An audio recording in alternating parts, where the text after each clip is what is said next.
और बात कर लेते हैं आज की सबसे बड़ी खबर की, यानी कि दक्षिण भारतीय फिल्मों के सुपरस्टार रजनीकांत की। रजनीकांत को दादा साहेब फाल्के अवार्ड से नवाजा गया है। दादा साहेब फाल्के अवार्ड उन्हें वर्ष 2019 के लिए दिया जाएगा। केंद्रीय सूचना और प्रसारण मंत्री प्रकाश जावड़ेकर ने आज इसका ऐलान किया है। अपने महान नायक रजनीकांत को दादा साहब फाल्के अवार्ड देने की सिफारिश की है और उसको हमने स्वीकारा है। 50 साल से रजनीकांत फिल्म दुनिया के बेताब बादशाह है। सूरज के तरह उनका काम है। प्रतिभा, लगन, मेहनत से उन्होंने लोगों के दिलों में अपना स्थान कायम किया है। ये पुरस्कार वितरण 3 मई को होगा, जिस दिन राष्ट्रीय फिल्म पुरस्कार भी दिए जाते हैं। तो रजनीकांत को जैसे ही दादा साहेब फाल्के अवार्ड मिला, उनको बधाइयों का सिलसिला उनके लिए शुरू हो गया। प्रधानमंत्री मोदी ने भी ट्वीट कर रजनीकांत को दादा साहेब फाल्के अवार्ड देने के ऐलान पर खुशी जाहिर की है। मोदी ने ट्वीट करते हुए लिखा है, रजनीकांत को बहुत सारी शुभकामनाएं। कई पीढ़ियों में लोकप्रिय, अलग अलग तरह की भूमिका निभाने वाले।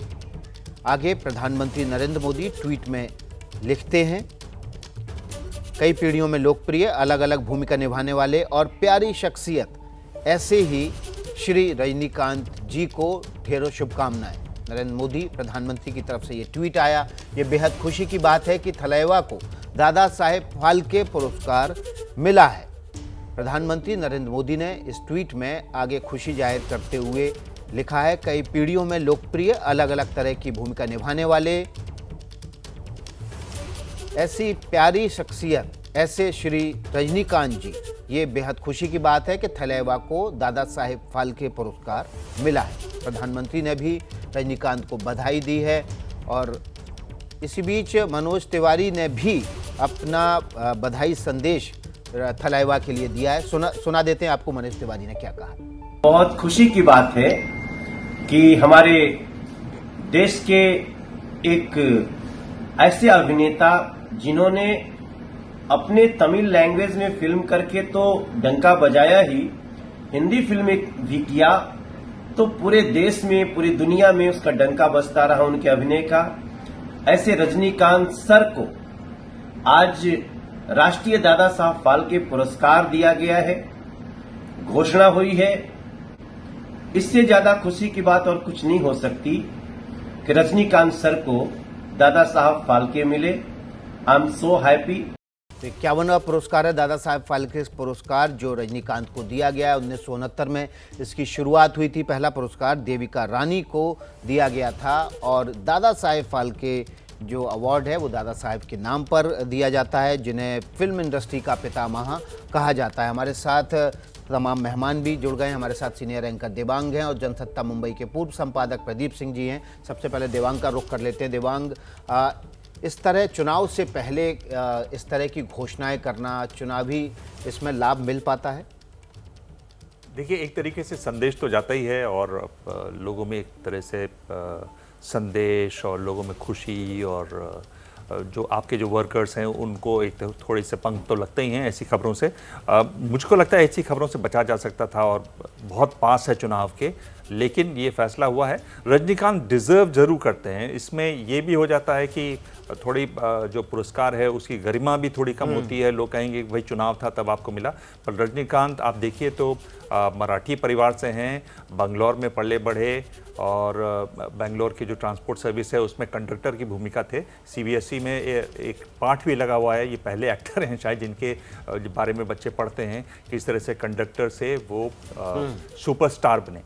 रजनीकांत की अगर आप फिल्मों की बात करें तो जो स्पेशल इफेक्ट्स है उसका बहुत ज़्यादा फायदा हुआ। फिर चाहे वो जिस तरह से सिगरेट उछाल के पीते हैं या चश्मा आसमान में फेंकते हैं वो वापस आ जाता है, ये सारा स्पेशल इफेक्ट्स जो सीजी जो बोलते हैं, कंप्यूटर ग्राफिक्स, उसकी वजह से हुआ। तो उसका एक तरीके से बहुत फ़ायदा हुआ। जिस तरह के उनके डायलॉग्स थे, डिलीवरी का जो स्टाइल था, क्योंकि उनका पूरे उसमें बड़ी नाटकीयता है। वो उन्होंने जब शुरू की तो उन्होंने माइथोलॉजिकल नाटक खेलने शुरू किए। उन नाटकों की वजह से जब भी आप नाटक में काम करते हैं तो थोड़ा फिल्म से एक्सैजरेटेड, थोड़ा फिल्म से बढ़ चढ़ के आपकी एक्टिंग होती है, और वो एक्टिंग आपको यहाँ पर दिखाई देती है। वो उनके साथ भी दिखाई देती है। राजनीति में भी वो आते जाते और आते आते रह गए। तो एक तरीके से ये पुरस्कार मिला तो इसमें भी राजनीतिक रंग दिखाई देता है। जी पिंकी हमारे साथ बेंगलोर से जुड़ गई हैं, दिल्ली से हमारे साथ नीरज पांडे। सब पहले पिंकी का रुख कर लेते हैं। पिंकी, देवांग कह रहे हैं कि राजनीति में आते आते रह गए थे रजनीकांत, लेकिन ये पुरस्कार बीजेपी को राजनीतिक लाभ दे सकता है। विकास, कहीं ना कहीं आपने बिल्कुल सही कहा, क्योंकि जिस तरह से लगातार बीजेपी जो है वो रजनीकांत को अपने पाले में लाने की कोशिश करती रही। चुनाव से पहले तक हमने देखा था, जिसके बाद एंट्री करते करते उन्होंने एग्जिट ही कर ली। तो कहीं ना कहीं अब जो है ये एक राजनीतिक मुद्दा जरूर बनेगा, जहां तक अगर तमिलनाडु की बात करें, क्योंकि कुछ ही दिनों में यहाँ पर चुनाव होने हैं, 6 तारीख को चुनाव है। ऐसे में इस मुद्दे को जो है विपक्ष जरूर उठाएगा कि जो टाइमिंग है इसमें कोई दो राय नहीं कि रजनीकांत पूरी तरह से इसे डिजर्व करते हैं, लेकिन ये टाइमिंग कहीं ना कहीं जो है जरूर सवाल उठाएगा। और साथ ही क्योंकि बीजेपी लगातार कोशिश कर रही थी और रजनीकांत नहीं माने, तो ऐसे में ये जरूर हो सकता है कि संदेश कहीं ना कहीं वोटर्स तक देने की कोशिश हो सकती है, क्योंकि रजनीकांत का जो फैन फॉलोइंग है तमिलनाडु में वो काफी बड़ा है। उनकी फिल्मों के दौरान जिस तरह से फेस्टिवल की तरह मनाया जाता है, तो ये तमाम फैक्टर्स जो है पिंकी कहीं ना कहीं बीजेपी जो है उन फैन फॉलोअर्स को अपनी ओर आकर्षित करना चाहती है। जी पिंकी, आपकी आवाज़ बीच बीच में कट रही है। यासिर का रुख कर लेते हैं। यासिर, आपने तो बहुत करीब से फिल्म इंडस्ट्री को देखा, पढ़ा और लिखा भी है। किस तरह से देखते हैं रजनीकांत को जब दादा साहब फाल्के अवार्ड दिया जाता है? महान कलाकार तो हैं, इसमें कोई दो राय नहीं। देखिए विकास, आपने जैसे कहा महान कलाकार हैं, इसमें कोई दो राय नहीं। और रजनीकांत उन कलाकारों में हैं जो जीते जी लिविंग लेजेंड्स बन जाते हैं, तो डिजर्व करते हैं, इसमें तो कोई सवाल ही नहीं। लेकिन सियासत में हर चीज टाइमिंग होती है, और टाइमिंग तमिलनाडु के चुनाव की है, और जिस वक्त ये अनाउंस हुआ है जाहिर है जोड़कर देखा जाएगा। लेकिन इससे रजनीकांत की महानता या उनको दादा साहब फाल्के मिलना चाहिए कि नहीं, उनकी महानता कम नहीं होती। बिल्कुल पूरी तरह डिजर्व करते हैं। जिन हालात से वो आए, जो ह्यूमिलिटी है, जितने हम्बल हैं इतने बड़े सुपरस्टार होने के बाद, और जैसा कि दिबांग ने कहा था कि कोर्स में पढ़ाया जाता है from bus conductor to superstar, ये एक चैप्टर है रजनीकांत के ऊपर, और ये अपने आप में बहुत बड़ी चीज है। इतनी बड़ी फैन फॉलोइंग है जो सियासत से जोड़ के देखा जा रहा है, वो इसलिए है कि इसका असर पड़ेगा, और जाहिर है सरकार की तरफ थोड़ा फायदा, सियासी फायदा हो सकता है, क्योंकि बहुत ज्यादा बड़ी फैन फॉलोइंग है जो रजनीकांत के एक इशारे पर कहीं भी मुड़ सकती है। वो खुद भी पॉलिटिक्स में आ ही रहे थे, लेकिन आते आते रह गए और उन्होंने यू टर्न मान लिया, बोले कि मैं बीमार हूं और अपनी बीमारी का हवाला देके। लेकिन डेफिनेटली वो डिजर्व करते हैं, और डेफिनेटली इसको पॉलिटिक्स से जोड़कर देखा ही जाएगा। जी बिल्कुल यासिर, पॉलिटिक्स से जोड़कर देखा ही जाएगा। सीधे तौर पर प्रकाश जावड़ेकर का कहना था विकास की ये तमिलनाडु के चुनाव से इसका कोई लेना देना नहीं। दरअसल 22 मार्च को राष्ट्रीय फिल्म पुरस्कारों की घोषणा की गई थी। उस समय दादा साहब फाल्के पुरस्कार की घोषणा नहीं हुई थी। आमतौर पर उसके साथ हो जाती है, और जब फिल्म पुरस्कार वितरित किए जाते तब दादा साहब फाल्के पुरस्कार भी वितरित किया जाता है। लेकिन इस बार दादा साहब फाल्के पुरस्कार बीच में किया गया, यानी कि आज किया गया। और जब रजनीकांत का नाम लिया गया तो हम लोगों ने इस पर उनसे सवाल जरूर पूछेगी कि भाई तमिलनाडु का चुनाव है, 6 तारीख को 6 अप्रैल को वहाँ पे वोटिंग होनी है, और ऐसे में ठीक उसके 4 दिन 5 दिन पहले आपने ये घोषणा की है, तो कहीं इसका उस चुनाव से तो लेना देना नहीं। तो उन्होंने कहा नहीं, चुनाव से लेना देना नहीं है, लेकिन टाइमिंग ऐसी है कि सवाल जरूर खड़े होंगे, विपक्ष जरूर सवाल इस पर करेगा। अब देखना यह है कि विपक्ष के सवालों का सरकार किस तरह से जवाब देती है, कैसे इसे डिफेंड करती है, ये बहुत बड़ा प्रश्न रहेगा। जी नीरज जी, बड़ा सवाल रहेगा। प्रदीप सिंह जी हमारे साथ जुड़े हुए हैं। प्रदीप सिंह जी का रुख कर लेते हैं। प्रदीप सिंह जी, क्या इसमें आदर्श आचार संहिता है, क्या ये उसके उल्लंघन या उससे जुड़ा हुआ उसके नज़दीक का मामला नहीं दिखता है? क्योंकि आप एक तरह से बड़े मतदाता वर्ग को एक पुरस्कार देकर सरकारी घोषणा करके प्रभावित करने की कोशिश करते हैं। नहीं, देखिए आप जो बात कह रहे हैं उसको विपक्ष निश्चित रूप से इस रूप में उठाने की कोशिश करेगा, लेकिन ऐसे बहुत से मामले हैं जो जिनको कहना चाहिए ग्रे एरिया में है कि उल्लंघन है कि नहीं है, और अंतिम फैसला तो चुनाव आयोग करेगा। लेकिन देखिए ये जो बात कही जाती है, टिपिकल माइंडसेट है सत्तारूढ़ दलों का, सरकारों का, कि चुनाव के समय ऐसी कोई घोषणा से जो है बड़ा चुनावी फायदा हो जाएगा, जो कि आमतौर पर होता नहीं है। अगर लोग आपके पक्ष में हैं तो फिर बाद में लगता है कि इसका फ़ायदा हो गया, लेकिन उस दूसरी बात ये है, बहुत बड़ी फैन फॉलोइंग है रजनीकांत की, लेकिन आपके फिल्मी प्रशंसक और उनका राजनीतिक फैसला, ये दो अलग चीज़ें होती हैं। बिल्कुल।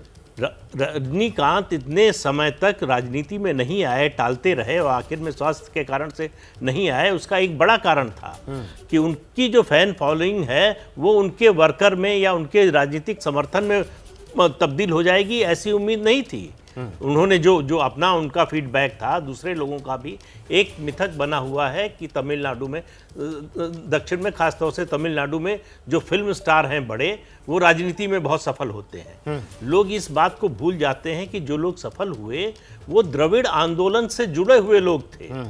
उसका जो असर था वो फिल्म में होने से उनको फायदा हुआ, इसलिए वो सफल नहीं हुए कि फिल्म स्टार थे, वो इसलिए सफल हुए। प्रदीप जी, ये कोशिश है कि जयललिता के जाने से जो स्पेस खाली हुआ है एक बड़े फिल्म स्टार से राजनीतिक सफर से मुख्यमंत्री बनने का, वो स्पेस को भी बीजेपी ऑक्यूपाई करना चाह रही है इनके जरिए। हाँ, बिल्कुल करना। बीजेपी का तमिलनाडु का जो पूरा प्लान था, मतलब चुनाव का, वो रजनीकांत पर निर्भर था कि रजनीकांत या तो अलायंस करेंगे या साथ आएंगे या चुनाव के बाद साथ आएंगे।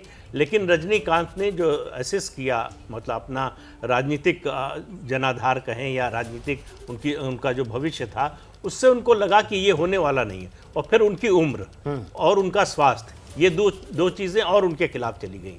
तो इसलिए बीजेपी के लिए ये बड़ा सेटबैक था जब रजनीकांत ने घोषणा की कि वो चुनाव नहीं लड़ेंगे या राजनीतिक दल नहीं बनाएंगे जी। तो अब वो उस जगह को भरने की कोशिश तो बीजेपी कर रही है, लेकिन उसके लिए न तो उसके पास उस तरह का मुद्दा है जी, न उस तरह का संगठन का व्यापक विस्तार है। तो ऐसे में किसी एक, दोनों जो राष्ट्रीय दल हैं उनकी स्थिति यही है कि किसी एक द्रविड़ पार्टी के साथ लग जाएं, उसके साथ लगे रहें और कुछ 20, 25, 30 सीटें मिल जाएं और उनमें से कुछ सीटें जीत जाएं। इसके अलावा अभी कोई भविष्य तमिलनाडु में बीजेपी का अभी कोई भविष्य नहीं दिख रहा है। लेकिन पिंकी का रुख कर लेते हैं। पिंकी, इस फैसले पर तमिलनाडु के विपक्ष की तरफ से कोई प्रतिक्रिया आई है? आपकी किसी विपक्षी नेता से बातचीत हुई है क्या? किस तरह की प्रतिक्रिया है? विकास, फिलहाल जो है प्रतिक्रिया का इंतजार करना होगा, क्योंकि सीधे तौर पर रजनीकांत, क्योंकि तमिलनाडु में बहुत बड़ा फैन फॉलोइंग है, ऐसे में कोई भी ऐसी प्रतिक्रिया जो है वो विपक्ष फिलहाल नहीं देना चाहेगा जिससे कि बैकफायर करे। लेकिन यहाँ पर सीधे तौर पर ये समझना होगा विकास की जिस तरह से जो रजनी मंडलम शुरू किया था रजनीकांत ने, जब राजनीति में आने की बात हुई थी, जैसे उन्होंने एग्जिट की बात कही, तमाम जो उनके डिस्ट्रिक्ट सेक्रेटरीज थे वो धीरे धीरे डीएमके की ओर चलने लगे। तो ऐसे में क्या इस फैसले के बाद जो उनके फैन फॉलोअर्स की जो राय थी डीएमके के टुवर्ड्स जाने की, क्या वो बदलेगी?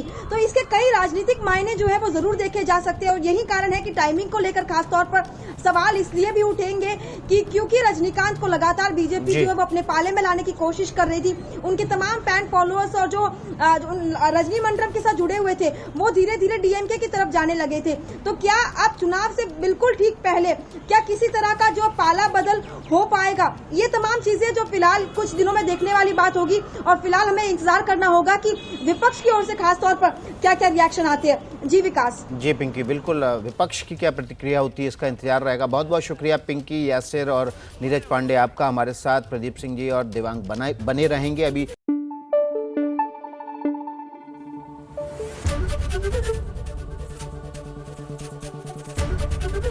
एबीपी न्यूज आपको रखे आगे।